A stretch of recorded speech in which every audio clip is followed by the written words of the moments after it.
Hey guys, welcome back to the Golf Podcast. This is episode number 224, and this episode is brought to you by Pitney Bowes. No matter what your small office needs or sends, Pitney Bowes Send Pro C200 has you covered. The C200 lets you send mail and packages right from your desk. Plus, you'll save 3 cents a letter and up to 39 cents off retail shipping rates. Start saving today and get a free 60-day trial of a Pitney Bowes C200. Visit them online at pb.com/golf. That's pb.com/golf. Terms apply. See site for details. All right, Mike, we're going to talk about playing in windy conditions, and what better segue than what we just saw last week for the U.S. Open at Shinnecock. Wow, when the wind kicked up and that place dried out, did it get to be a challenge, huh? Yeah, it's interesting because not too long ago I was very fortunate to get out on Trump Ferry Point, the new course that opened up by I've the been dying to Whitestone play that course. Bridge. Yeah, great track. I mean, very, intelligent track because it forces you to keep the ball in the fairway. There's high fescue, and you can see where I'm going here. Yeah. It's a link style course. It's got wind coming off the water. So if you want to experience Shinnecock without getting out there, you could, pony up the $350 and play Trump Ferry Point. So, watching these guys and just kind of playing that and being through it, yeah, you don't play well if you miss the fairway. I mean, it changes the game. Seeing some of these guys, drop down to 5-iron off the tee and just hoping to keep the ball in that fairway. The greens were ridiculous, right? How unbelievable. They were nuts. And a lot of people too, we were chatting about it in the Facebook group, which by the way, if you're not a member of that group yet, make sure you hop in there. It's our free Facebook group.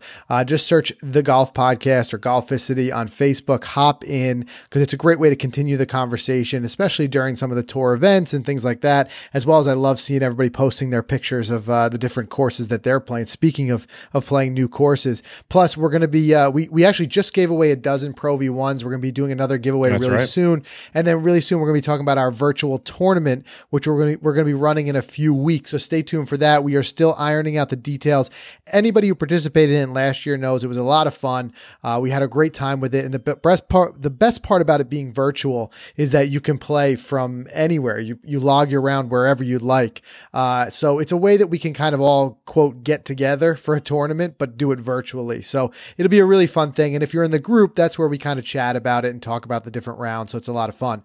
But going back to Shinnecock, yeah, it was interesting. You saw frustrations kind of boiling over. Some guys, like we saw Zach Johnson saying they lost the course. And then some people were kind of backtracking because they didn't want to, I guess they didn't really want to offend like the USGA.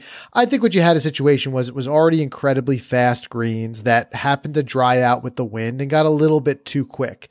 Come Sunday, everything slowed down. So, they were watering those things to death overnight. But there were some putts that were kind of outrageous. I mean, yeah. I think it was Justin Rose was on the back of the green with like a little 8-foot putt, tapped it. And it just went left. It just kept going, right? And then you saw Phil Mickelson, what he did, which was like astonishing. We were talking about that in the group. And at first, Phil was like not really apologetic. He said he did what he wanted to do there because he didn't feel like it rolling all the way down. And I think was like kind of in the heat of the moment again, like it really just getting to him, the course, because Phil has since, issued a more formal apology, for doing that. So, I mean, it's just like anything. I mean, you and I, we've all had it. You get frustrated. The pros get the same way. But I think in some ways too, it's an opportunity where we start to see guys really, the good side of them shine through. A perfect example, Ricky Fowler. He got eaten up on Saturday with an 84, right? An 84.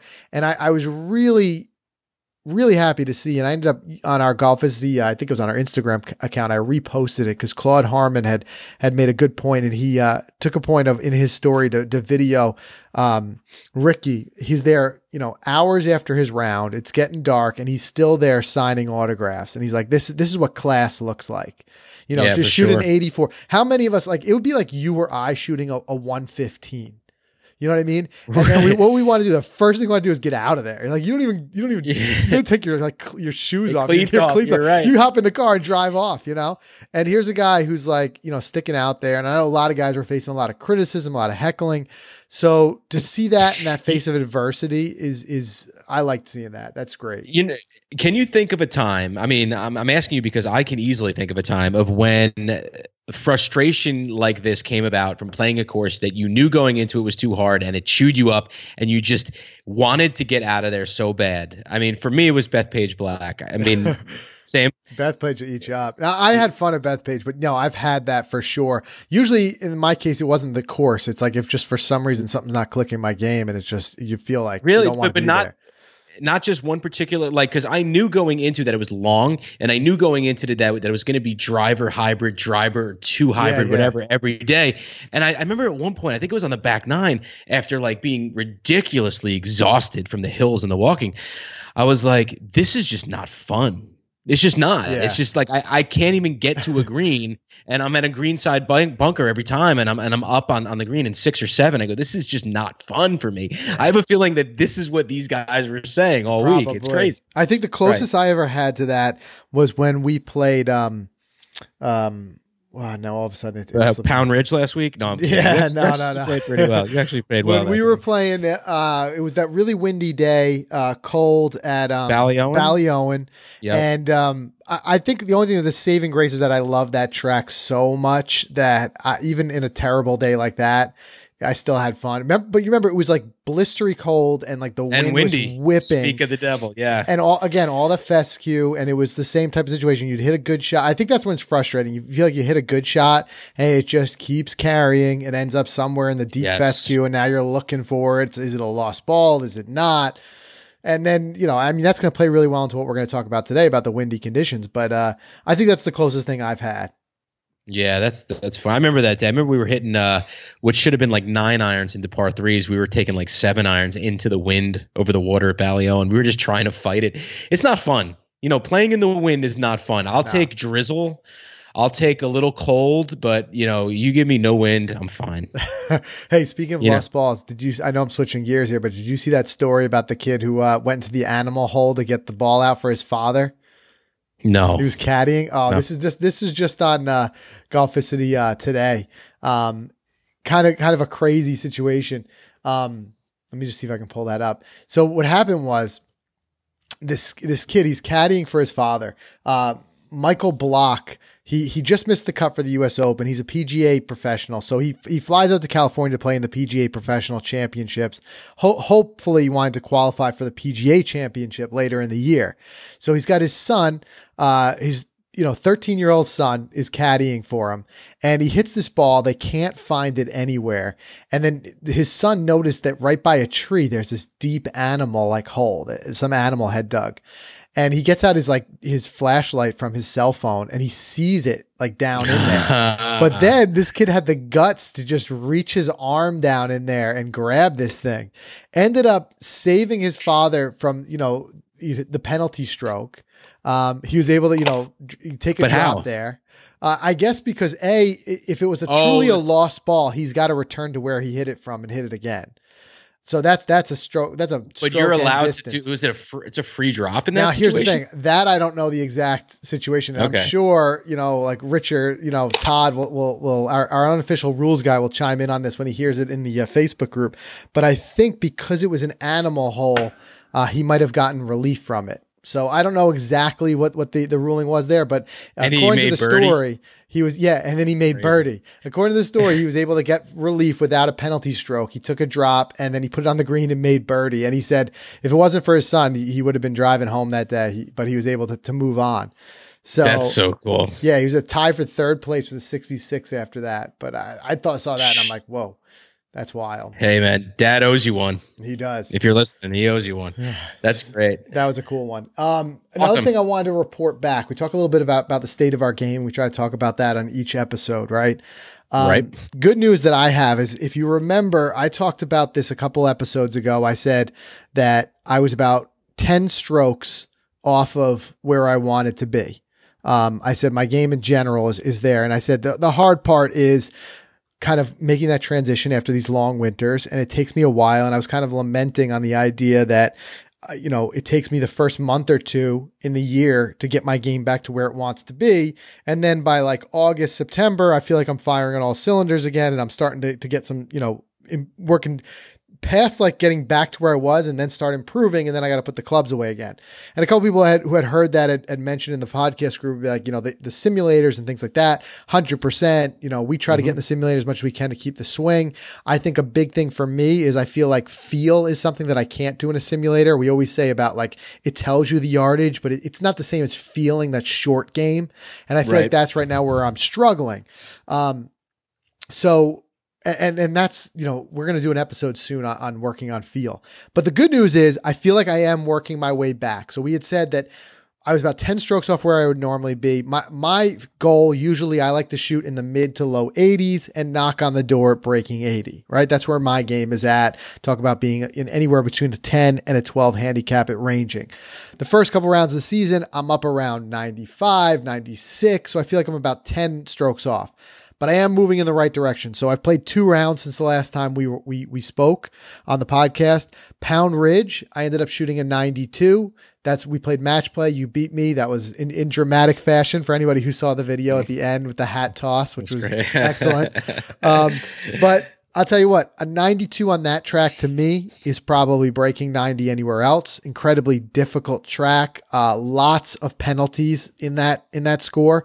You even see me taking a drop at one point. Very tight fairways that would just kind of roll off to these rock walls that would just go OB. In that particular drop that you saw in that video, I thought I hit a great shot, and then I went down the hill and couldn't find it. That's right. So a 92 to me, I take as a move in the right direction.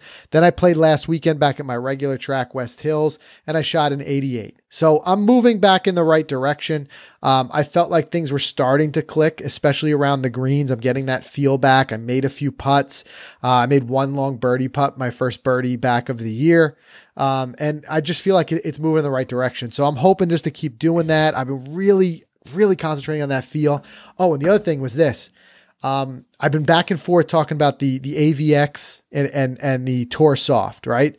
So and a lot of people hear me talking about how I like a softer ball. So there's a couple options there. Well, I get out there and I'm playing the AVX and I immediately lose 2 of them to nothing. And what I mean by that was we play at the crack of dawn. As soon as the sun is coming up, we're the first tee time out, 6 a.m. on the weekends, because I got to get done and get back to that family stuff. Right. So I don't know if anybody out there has ever played like the really early or the really late rounds when the sun is coming in those angles. You know what I mean? It's like a steep angle. The sun is just on the horizon. And then, especially in the morning, the rough is wet. I was starting to drive myself crazy because I'm hitting balls just off the fairway in the rough. And we actually had a fivesome. We had 5 guys go out at the same time because it was early. We were the only ones there. They let us out as 5. We had 5 people looking for my ball 2 times. And this same thing was happening to the other guys, and we couldn't find it. At one point, I found 5 other balls in the fairway, in the rough, just trying to find my ball. And I'm starting to get like nervous because I'm like, these AVX aren't cheap. I love these. They're not cheap. So after that, I quickly learned my lesson. I couldn't see anything until the sun started to come up a little bit more. So I switched to the Tour Soft. So I was thinking like, okay, I've talked about this before. I think they're both excellent golf balls. I think they're both viable. I think that the AVX, being a premium ball, the performance is just a little bit better. But I've said before, if you're looking for a soft ball that performs really well and you're not looking to spend that premium ball price, I think that the Tour Soft is an excellent choice. So from like the 5th hole in, I switched to the Tour Soft, just thinking, well, if I'm losing them to nothing, I might as well not spend as much money. Right. Right. Mm-hmm. So, but I tell you what, they played incredibly well, and I was just like shocked like that. I had a great day. Like I said, that one hole I had it was 135 yard, par 3. I was playing the Tour Soft. I hit my pitching wedge within, 12 feet. And then it felt really nice and soft on the green. I nailed that 12-foot putt, walked away with a birdie. So I'm really happy with this right now. I feel like I've got 2 viable options. It really comes down to like budget to a certain extent. I gotta stop you right there though. Go ahead. All right. Because I honestly think once you put the new clubs in your bag, you're going to have to go back to the drawing board because these shafts they're going to be stiffer. They're going to be heavier. The heads are going to be heavier. The weights are going to be different. You're probably going to be hitting the ball a little different. And this is what I'm going to do. I'm going to take the AVX to Pro V1. I'm probably not going to take the Tour Soft, but I'll take the Pro V1X. I'll take those 3 balls and I'll bring them out on the course and maybe play 6, 6, and 6 holes and just see the difference with the new clubs. It's always a good we idea. need to recalibrate everything. I mean, I'm not saying I'm nervous, but I'm anxious to see that because I know the distances are going to be completely different with these new clubs. So, we've got a lot to and also these clubs happen to be the loft numbers are a little bit lower. We were hitting them a lot further when we got fitted, but to me, feel is still feel. It's not like we're such a significant difference in weighting. Plus, a huge part of that fitting, if you remember, we went through was working on, especially for me, was getting me to feel the club head more. Because remember, he went too light. He ended up going too light on the shaft, and then I was spraying the ball everywhere, and he's like, it's because you can't feel the club head. You can't feel the club face at impact. So we went a little bit heavier. So to me, I think the way that's going to impact, it's going to make the feel of the ball even more important. So that's why it's a personal preference thing. It's not going to work for everybody, but I like a softer ball. But I just like the fact that I felt like I wasn't sacrificing a huge amount of performance to go with a little bit lesser priced ball. So again, I'll just reiterate, if there's anybody out there who likes a soft ball and you feel like the AVX price point is a little bit too much for you, then try out the Tour Soft or do what I do. Have both. And if you have a day, if it's windy conditions or kind of rougher conditions where you feel like you're going to be losing a couple, game the other one and see. I mean, just from a budget standpoint, performance is a different story to a certain extent. So, all right. I know we got a lot to talk about. We want to get into that. I know I kind of rambled on, but I wanted to make sure we got into the state of the game. Let's do a word from our sponsor real quick, Mike, and then let's start to just run into this topic today. Yeah, so we want to thank our show sponsors tonight, Titleist, the #1 ball in golf. We've talked about fittings many times, Frank. I mean, we've been talking about it a lot, actually, over this past year. And we've been through the full bag fitting with Titleist, which you could see on our YouTube page. But I urge you, take Titleist up on their free fittings. It's actually called Titleist Thursdays. And these fittings are a unique opportunity for every player to receive high-quality Titleist club fitting or a guided trial experience with an expert Titleist product specialist. Yeah, Mike, speaking of specialist, as you saw in that video, which you can see on our YouTube channel, we work with Kevin Sprecher. He's the head pro at Sleepy Hollow. He put us through our fitting, and the experience was amazing. There's a full selection of Titleist metals, irons, wedges you'll be hitting. You'll be hitting the Titleist Pro V1 and Pro V1X golf balls. And because the proof is in the numbers, Titleist specialists are equipped with TrackMan ball flight monitor technology to make sure you find the perfect equipment specifications for your game and the confidence it takes to shoot lower scores. And we've had so many people ask us, commenting on that video, how much does it cost? What does a fitting like this cost? Well, here's the great news. Titleist Thursdays are free, as Mike mentioned. So sign up for one near you. Visit Titleist.com to learn more. Additionally, guys, today's support for today's show comes from an innovative shampoo introducing Control GX, the first gray reducing shampoo from Just for Men. Just for Men help men look their best so they can celebrate who they are, what they achieve, and how they feel. And now reducing your gray is as easy as washing your hair with Control GX. Just use as you would any normal shampoo until you see the results you like. Subtle, normal looking results, shampoo it in, rinse it out, and move on. It's that easy. Get 25% off Control GX using Regrowth25 at ControlGX.com. That's code Regrowth25 to get 25% off Control GX at ControlGX.com. So, Mike, we have talked a little bit about playing in windy conditions before. We've played in windy conditions. Oh, before. We definitely have. We definitely have, especially here in the Northeast where seasons change and you get those transition period, especially in the spring and the fall, when we start to see like the winds really start to kick up. And we've talked about it. We've had some previous episodes of the podcast on there, which, by the way, if you want to get any of our old episodes, the best way to do so, download the Golficity app. It's 100% free for iTunes and for iOS. For iOS and for Android. And if you click, the podcast channel on there, you can scroll all the way back to #1 if you want. So, if you haven't seen all the most recent episodes, I know they're not all on iTunes or some of the podcast aggregators. It's all there in the app.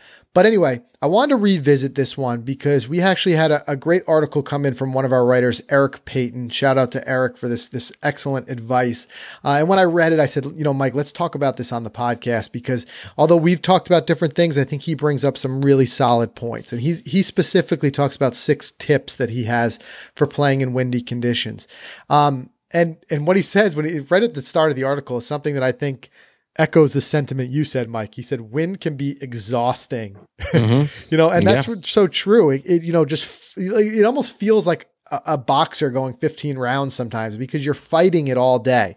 You're fighting it, obviously changing wind directions as you go through the course. You're going to be playing, into the wind on some, against the wind, laterally, whatever it may be, but also just making those club adjustments and just making those swing adjustments and setup adjustments so that you can tackle that wind. And I think it's a mental hurdle and a mental challenge every time. But if you can kind of discipline yourself and go through some of these ideas, you can really still perform well. You can still score well. And a big part of this is just remembering it. So what I always say is I like to make little notes, maybe keep them on your cell phone, or, you've got the Golficity app. You can just look up wind on there and then give yourself a refresher. If you see the forecast is going to be wind. I know, Mike, you're a big proponent of checking the weather and checking the course layout the day before you watch it. Of course. Play, right? Absolutely. Yeah.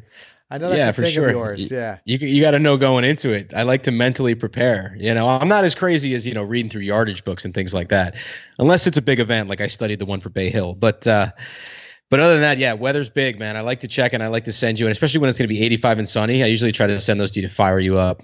That's right. Yeah, it does. Hey, side note, speaking of yardage books, how cool is that at Pound Ridge that they gave you a yardage book when you tee off? I love that because not only that, but they had it in the cart electronically. Yeah. But it's cool to have it in the back pocket. Between that and the phone apps with all the things we use and that, it was like yardage overload, but dude, the book's really cool. It's such a cool touch. But it was a killer souvenir. It was a killer takeaway. Yeah, it's great. Absolutely. I actually, when I got home, I let my 4-year-old daughter play with it, and cause she likes, books like that. She's thumbing through it, and it's like kind of a way to help get her more interested in golf. But, she was, it's really cool, the layout, and you see all the different yardages, and I could kind of explain it to her a little bit.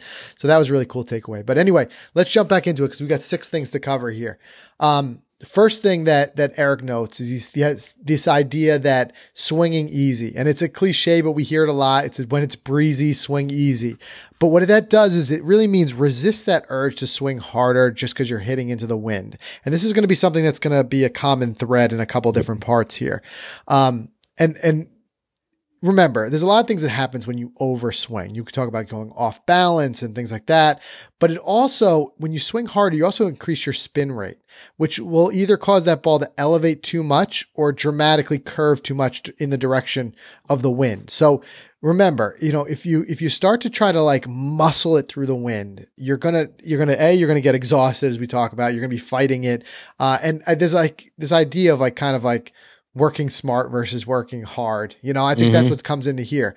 So what he talks about is he says, I always like to say that there are 2 main swing factors that determine distance: swing speed and centeredness of contact. And he says, and this is an important takeaway to whether you're playing on the wind or not. He says, never sacrifice centeredness of contact for swing speed.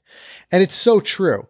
A large part of why the PGA Tour pros hit it so far. Now, granted, they generate great swing speed, but Mike, every time we shoot a video, we note that your swing speed is just as high as anybody on the PGA Tour, right? Right. Yet you're not hitting it quite as far as they are.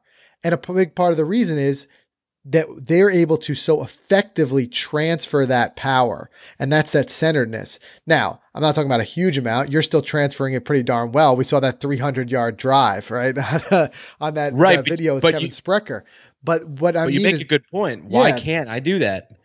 Well, now these guys are cream of the crop. They can hit it exactly centered, the exact same time every time. Timing, sure. And they're focused so much on that transfer and that smash factor and making sure whatever.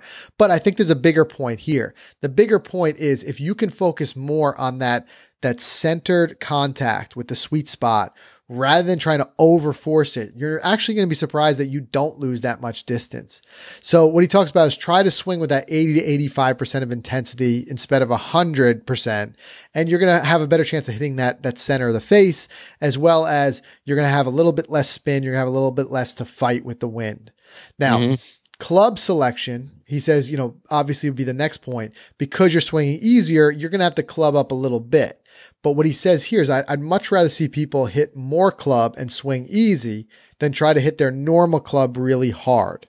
And the same real reason comes out of it. as you start to swing and you overswing, a lot of things can go wrong. And he says a lot of people will try to take less club, but they'll still end up, swinging harder. Right. So right. It's just, or some people will go with like a lower lofted or whatever it may be.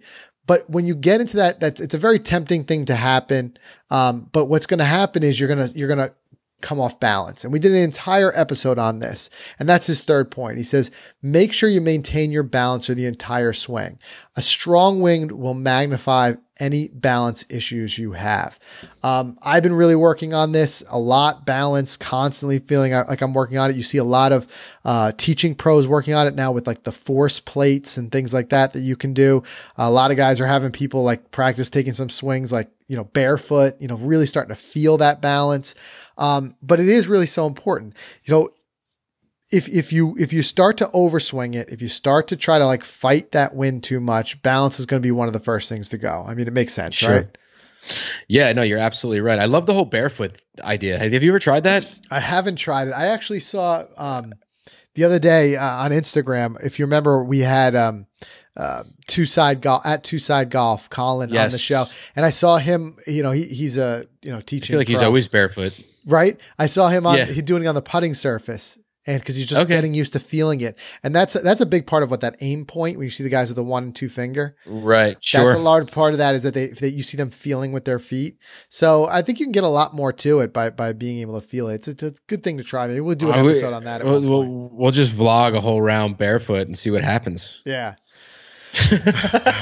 You're like, yeah, that's a horrible idea. I'm like, move on. Pick the coldest day of the year, and then we'll go out there barefoot. Like my toes are turning black. Is that normal? Yeah, is that normal? Yeah. I love it. Oh God, that one will get a lot of views. Yeah, for sure. All right, another tip he makes is play for the wind. Don't forget to play for the wind. I know it may seem obvious, but if you got a right to left wind, aim a little more right than normal. Remember, you're not going to beat the wind, but you got to learn to play for it. And if you're like things like this, if your miss hit is right and the wind is straight in your face, well, that miss is going to be magnified. So that's another really good point, because we think about left and right. Oh, wind is right to left, aim a little bit, whatever. But what happens when it's in your face? If you have something like a slice or something like that, it's only going to be magnified by that wind also pushing against the ball on the other side.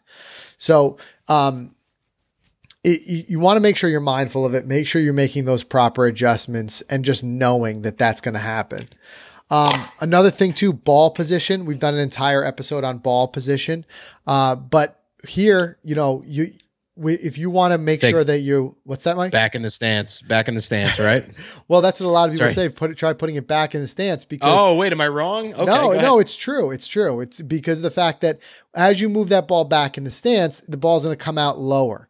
And you're exactly right there. And that's what we talked about in that particular, episode. We said how you can move the ball around your stance based on the shot shape you want to hit. I think the hard part is that a lot of people just think that each club has a very specific spot in your stance, and that's where it has to be. They'll think like moving from the driver all the way up in your stance to the pitching wedge further back in your stance. But the reality is, although those are generalities that do work, it also depends on the shot you want to hit.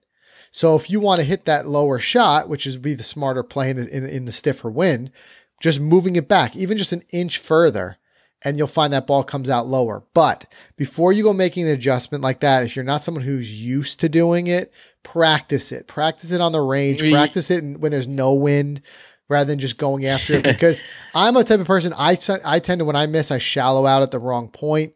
So I find that if I move the ball back, I sometimes catch it thinner than I'd like to. Yeah. So I think it requires practice. You know what I mean? No, for sure. And, we also saw Tiger warming up at Shinnecock on the range. He was hitting those little low stingers, because he was trying to effectively build his strategy that day around those types of shots. He was basically playing against the wind. He knew it. So he was warming up to it. But I kind of feel like I don't think we should change our swings as amateurs. We shouldn't. I mean, correct me if I'm wrong. We shouldn't try to hit these low shots into the wind. I mean, should we try to change everything that we're trying to accomplish as amateur golfers for things that we're not used to doing? Well, that's what I'm saying. Get used to it. So get used to it completely. Don't just run out on the course on a windy day and just try to hit stingers all day. Right. I think that if you were, let's say you didn't know any of this prior and you were going to go out and play a windy course tomorrow, I think there's certain parts of these tips that, you could absolutely put into play immediately, just playing a little bit smarter. Some of the things, like we said, playing like directionally and stuff like that. Right. But I think the real smart play is knowing that you're going to encounter a windy day eventually. So why not practice for it ahead of time? Be prepared by, on a day maybe that's not that windy, hit the range and learn these shots. Work on practicing that lower ball so that you're able to hit it. I think just like anything, we've talked about playing fades, draws, things like that. Yes. I don't think the time to play a fade for the first time is just because like that's the shot shape you need on a particular hole. You got to have that in your bag, so to speak, from the range. It's work on it ahead of time. Yeah, and I'm sorry, I can't stop laughing. I'm watching this video in the article of the guy getting blown away with the umbrella. I know, it's hysterical. You're going to link to that in the show notes, right? Because that's awesome. A windy day. Yeah. All right, perfect. Something else. But and speaking of Tiger, that's a good point because there's a thing that Tiger used to always do in his prime when he would warm up on the range, and it's something that some people use now as like kind of a game for practice. He used to go through and it proves my point of saying that we get too locked in of thinking like this club is hit this certain way and the ball is positioned this specific way for that club in our stance. What Tiger would do is he would try to hit 9 different shots with one club. Yeah. I mean, that's the versatility of his game. And those, 9 different shots, like high fade, high draw, low draw, you know what I mean? And he'd work his way through that and actually find a way to hit 9 different shot shapes with the same club. So ridiculous. It just shows you there's a lot of versatility. It's not just in club selection. There's a lot of different things that you can do within that and be able to change it up. But anyway, let's talk about the final tip here, the 6th tip. He talks about a general rule of thumb. Now, again, this is a general rule of thumb. It's really going to vary depending on your individual distances. So it's good again to get out there and practice it. Maybe even practice on a windy day so you can gauge what it does for your distances. But what Eric says here is the general rule of thumb is for every 10 miles an hour of wind in your face, you'll need about 1 more club. So if you have 150 yards to the green and you normally hit a 7-iron and there's 10 miles an hour wind in your face, you'll need the 6-iron. Now, obviously it's not a universal rule because there's other factors like elevation that come into play, but you can adapt the rule to your specific location. And, even Eric talks about sea level, how high you are above sea level, but that's where you got to really get to know your game. And then it's good to have like general rules of thumbs like that you can think about. I generally like to do this much more club, but you're going to have to get out there. You're going to have to get a feel for it and really try it. But I think the biggest takeaway here for me is to say, get out there, practice these shot shapes, practice these setups so that you're ready for the day when it is windy. When all of a sudden you've got that round of the year booked at a course you've been dying to play. And it just so happens when it comes up, it just happens to be a very windy day. What are you going to do? Cancel your tee time and make it a different day? I would. Mike would. But hey, forecast guy. Yeah, he's the forecast guy would. But I would say, look, you're going to want to make the most of it so it's not a frustrating round. So be ready for it. Be ready for it by doing that. The couple tips running back through them: swing easy, don't overswing it, don't try to fight the wind. You're going to only just make things harder on yourself. Go through that proper club selection. Making sure that even, whatever club you select, you still don't overswing it. You want to stay balanced. You want to play for the wind, knowing your wind directions, looking at your wind directions, moving that ball position as needed a little bit further back if you need to lower it, no matter what club you're hitting. And then knowing that rule of thumb of how much wind and how much to adjust. So all great tips. I appreciate Eric's article for that. If you guys have your own tips, make sure you throw them in the podcast group. Love to hear them. Or if you've got maybe a horror story about a really windy day, post it in there. Even a video, share it if you've got them. I'd love to see it. Yeah, for sure. We had our horror story with when we were playing over at, what do you call it? Ballyowen. That was bad, but we'll get redemption this year. We certainly will. All right, so that's everything we have. You can get to this by going to the show notes at golficity.com/episode. What episode are we at? 224. Wow, these episodes are just flying by. You can get to that by going to episode 224 or in the app. And once again, thanks to Control GX for supporting the show. Control GX is the first shampoo that gradually reduces gray from just for men. Most guys get results they want in about 2 weeks. Look forward to a smart look with Control GX. Get 25% off Control GX using code regrowth25 at controlgx.com. That's code regrowth25 to get 25% off Control GX at controlgx.com. Thank you everybody for tuning in. We'll see you all again next week, or we'll catch you in the Facebook group.